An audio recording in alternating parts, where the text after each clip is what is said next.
All right. Where to start with Matt LeClaire?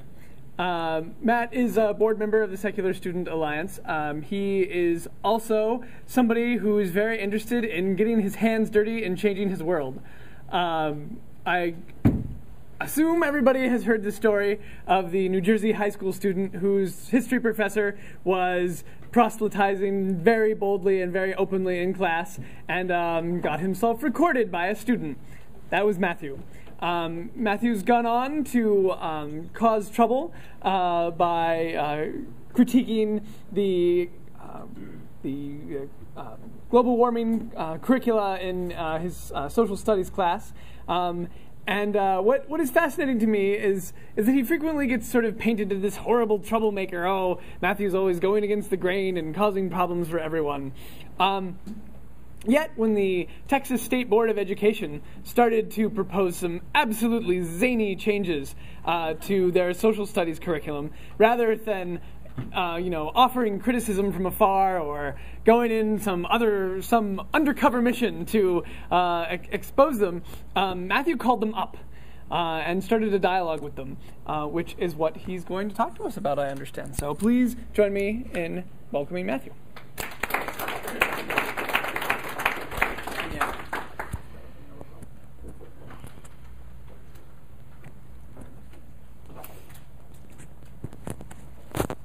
There we go. All right, so what I'm going to talk about today is, as August said, a little bit about communicating with creationists. Now, when I refer to creationists in this particular context, I'm not just talking about really creationists, but more about the mindset that facts, logic, these things are irrelevant. And these are the kinds of people that I'm going to be talking about. But a lot of times people will talk about communication with the other side, communicating with people who are going to disagree with you, who are going to call you stupid, and that's the end of that. And a lot of times when we talk about this stuff, it's more of an abstract concept, the fact that we can do it. What I want to do is give you examples of how it's been done and show you that it in fact can be done, and it's not just some wild idea that we'd all like to try to do. So the first thing I have to start off with is this guy, Charles Leaf. Now, the truth is that not every person that you want to try and change or try and influence is actually going to change. Sometimes your gut feeling that someone is a scumbag, he's really a scumbag. And in this case, it was absolutely true. He was a local Fox reporter, and right when the news broke back in 2006, when I was challenging my U.S. history teacher, preaching during class, condemning students to hell, he was the first guy that I met. And when I came home that day from school, Fox News van was sitting outside. Now, I was 16 years old, but that doesn't mean I was naive about what Fox News does. And I was fully aware that, that I can almost guarantee that they're going to twist this around to fit their narrative. That's what Fox does. They're professionals. But I decided, let's give them a shot. Let's see what happens. One thing I can tell you is, if you're going to agree to doing a pre-recorded interview that they can edit later, be careful. Because most of the time, especially with a group like Fox, they will take your words out of context. They will make up the story, and that's exactly what Charles Leaf did. Now, I'm not telling you to refuse to talk to these people. If I ever had the chance to talk to someone like Charles Leaf again, I absolutely would, because regardless of the fact that he twisted around the story and did Fox's normal routine, if he was willing to speak with me live, I'd be more than happy to do it. Now, the only problem is it's going to be a little bit hard for me to do, because just last month, he was arrested for sexual assault of a 4-year-old girl. So sometimes your feeling that someone is a scumbag is absolutely right. And in this case, it was. But not all are scumbags. It's absolutely not true. This guy, for example, Lars Larson, he's a conservative talk show host. He has about 2.5 million listeners on average. Not quite Rush's number, maybe, but he's up there. He was one of those War on Christmas guys that you've heard so much about. And when people started calling the tree around Christmas time, they started calling it the holiday tree. He got upset, and so he wanted to erect a 10-foot cross in the town square that said, "Jesus is the reason for the season." This is the kind of guy we're talking about. And right before I went on the air to talk with him about the textbook, including global warming and mistakes that had to do with separation of church and state, I was listening to the interview he was doing before. Oh boy, screaming And I'm talking coming from both sides. I don't know what the discussion was about because there was just so much screaming. But I was obviously nervous, and I was thinking, you know, what is this guy going to be like? How am I going to handle this? And it turned out to be a half-hour interview. So this was a full-length feature here. We started talking off, and sure enough, I started hearing the same typical right-wing talking points that you're always going to hear. Global warming is complete bullshit. It's unscientific. You know, he was trying to argue that regarding my case, when the teacher was condemning students to hell during class and telling students that he doesn't need to go out and slaughter Islamic people, he just needs to debate them and they're done. His argument was that this was not a violation of church-state separation. And he was trying to argue with me that, that I was taking the term and manipulating it to try and suit my own ends. Very strange. But one thing I have to say that has worked for me before, and maybe didn't work with Charles Leaf, maybe didn't work with my U.S. history teacher back in high school, but worked with this guy, is I spent the time to talk to him, to explain the law to him, and to explain the reasons why I was doing it. And the biggest part that I have to say that really made a change, I think, for him was giving him the opportunity to actually hear what I have to say, rather than be prepared to respond to some typical left-leaning talking point that they'll always hear. And so when I explained to him that the reason that public school teachers cannot preach their religion during class or preach their personal religious beliefs during class, the reason for that is because it's being paid for by taxpayer money, and as government officials, they simply can't do it. And I gave him different examples, like explaining how he would feel if his kid was in a school and the teacher was Muslim, and telling his kid that he's an infidel because he doesn't accept Islam. Changes things around a little bit. But the discussion was totally different than what was going on before. This discussion ended up being calm, intelligent. We had a reasonable, interesting talk. And at the end was the most interesting because he started to get his callers in. Now you have to understand, this is one of the most conservative talk show hosts out there. And so his listeners are some of the most, I shouldn't say the word conservative, right-wing people that you will possibly find in the United States. He apparently learned something that day, Lars Larson, because a caller called in and said, you know, I have to agree with you, Lars. You know, teachers should be willing to represent the community's beliefs. And if the community is Christian, absolutely represent it. Lars almost reiterated the point that I made earlier. He said, well, it's being paid for by taxpayer money, and there's a lot of things that a teacher might be tempted to do in a public school, but there's a reason that we can't do it, and that has to do with the Constitution and the separation of church and state. Right. And see, the reason I think that worked is because I allowed him the opportunity to almost learn it for himself. Rather than instructing him, rather than talking down to him, rather than challenging him, I communicated with him. And I took away something really positive from that, and I hope that you can too. And one of the best examples that I think I can provide for this, and one of the longest discussions I've ever had with someone on the radio, it's this guy. There's a reason I did the flames. I'll explain a little bit later. That's Dr. Don McLeroy. He was the leading creationist on the Texas Board of Education, trying to push for all the curriculum changes that would exclude Thomas Jefferson's understanding of church-state separation from the curriculum, would remove the term democratic republic as describing our system of government and replacing it with constitutional republic, because democratic, Democrats, oh, we can't have too many of those. And it was doing a whole bunch of things that were just completely out there. And so he was the Board of Education member, self-identified young earth creationist, and he was quoted as saying, back when they were challenging the science curriculum, we have to stand up to the experts. Okay.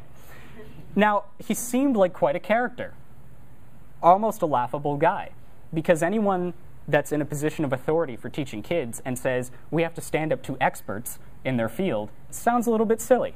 But I decided, you know what? No one's tried to communicate with this guy one-on-one. I went online and I searched some interviews with Dr. McLeroy, and I saw something, ABC, I saw one by Fox, and basically it didn't get down to any of the real issues. They were making all these accusations like Thomas Jefferson's being completely removed from the curriculum. It wasn't true. Thomas Jefferson was actually the second name that appeared most times in that curriculum. And one piece of advice I have to offer to you is don't always believe, even if you agree with it, don't always believe everything that you hear coming out of the media or even organizations that you trust, because sometimes you have to do your own research. And the good news about this was the curriculum was available online, color-coded, and here's just two examples of some of the things they were trying to do. It says explain the roles played by significant individuals and heroes. Pay attention to the fact that the words and heroes were added to this section. During the Civil War, including Jefferson Davis, Ulysses S. Grant, Robert E. Lee, and Abraham Lincoln, and Congressional Medal of Honor recipients William Carney and Philip Bizarre. So by adding and heroes and keeping Jefferson Davis and Robert E. Lee, well, these were people who sort of fought against the United States government in order to defend the institution of slavery. And to call those people heroes, I feel like is a little bit of a problem. That's one of the things they were trying to do. Another thing they were trying to do is describe the Pledge of Allegiance as a responsibility of students.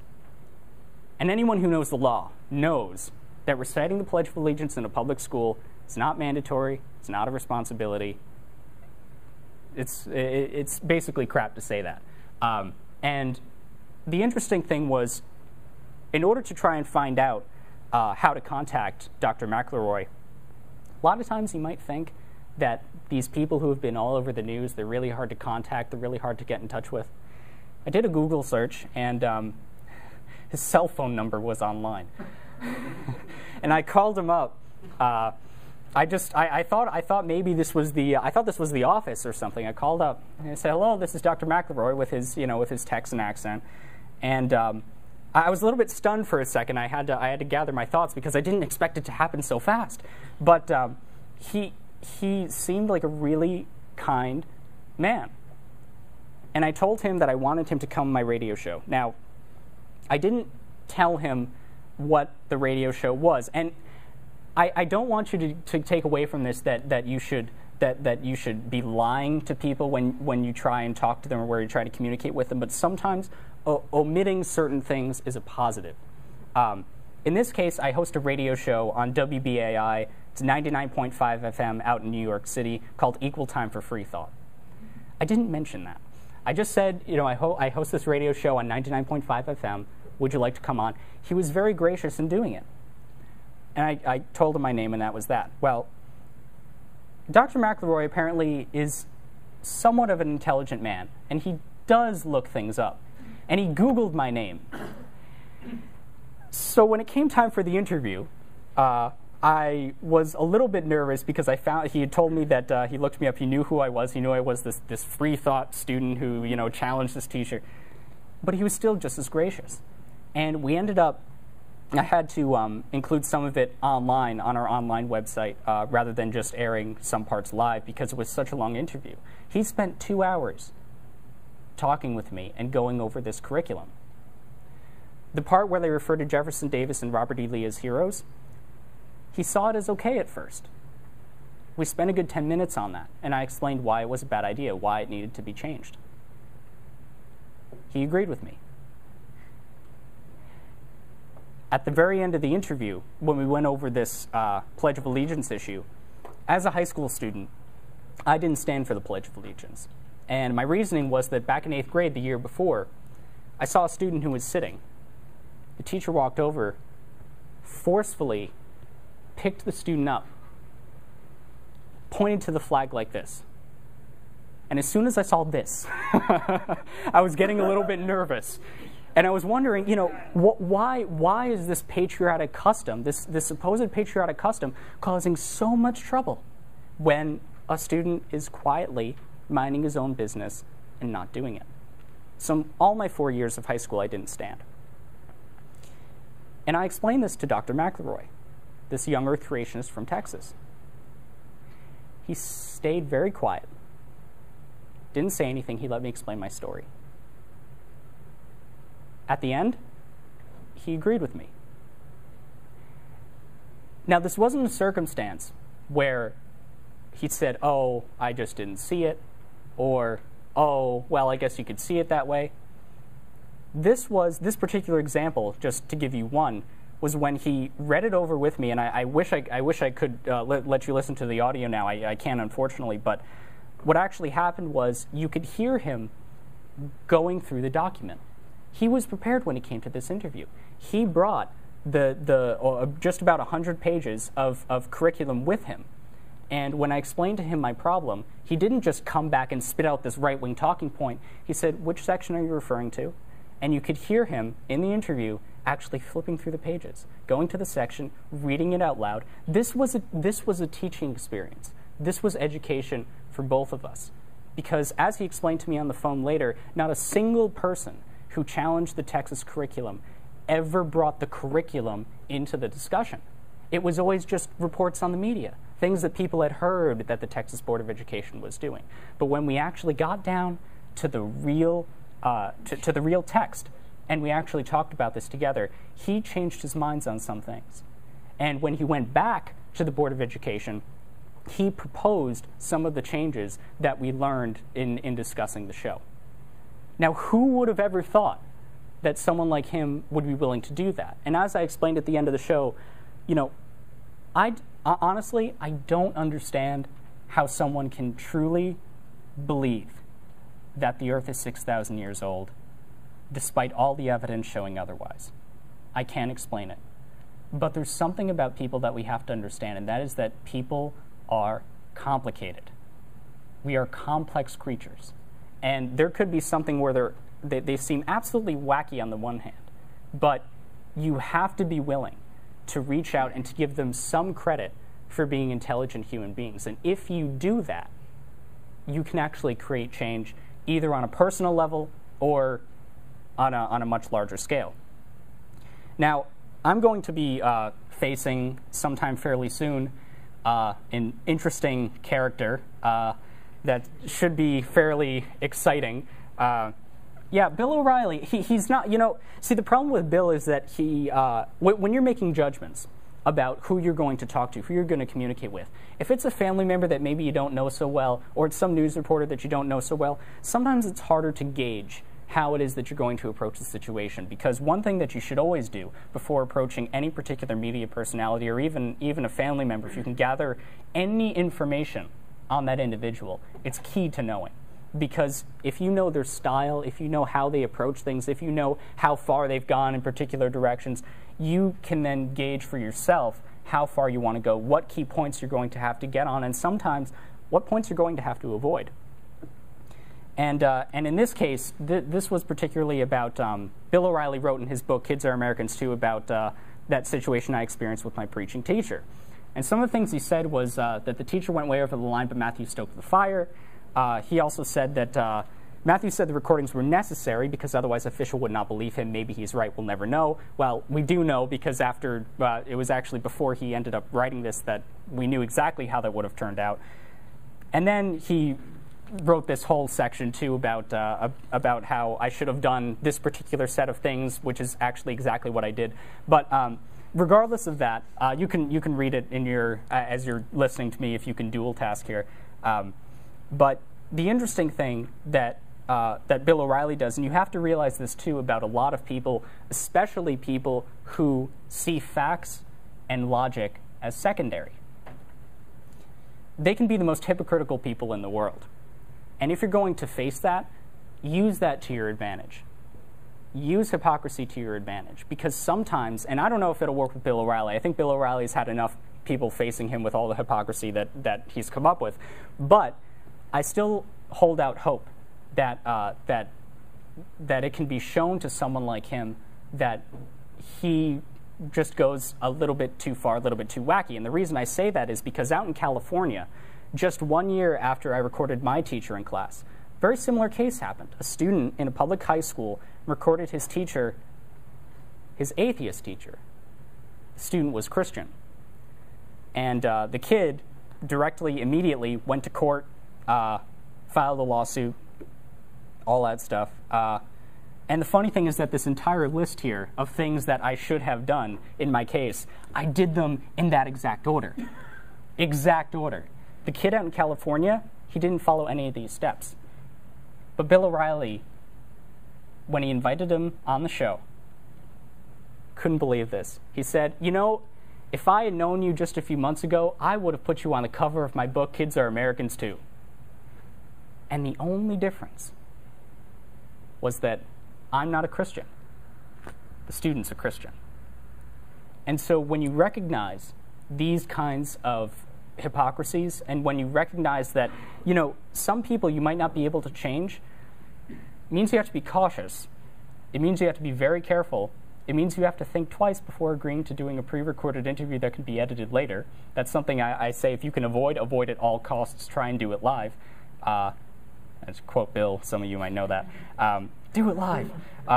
But in general, the general idea that I want to get across to you is that, you know, you actually can do something with these people. And just because you might want to single them out as being ridiculous, and just because you might want to ignore them, that doesn't get us anywhere. And lucky for me, I always believed this, but until just a few years ago, I never had examples of it. And I think now that I have examples of it, particularly with someone like Dr. McLeroy, who, as I found out, has been listening to Point of Inquiry, which is one of the podcasts with Center for Inquiry. You know, people can really be surprising, and you have to give them the opportunity in order to change, because if you don't, not going to get anywhere. And if you do, there are going to be two outcomes, one of two outcomes.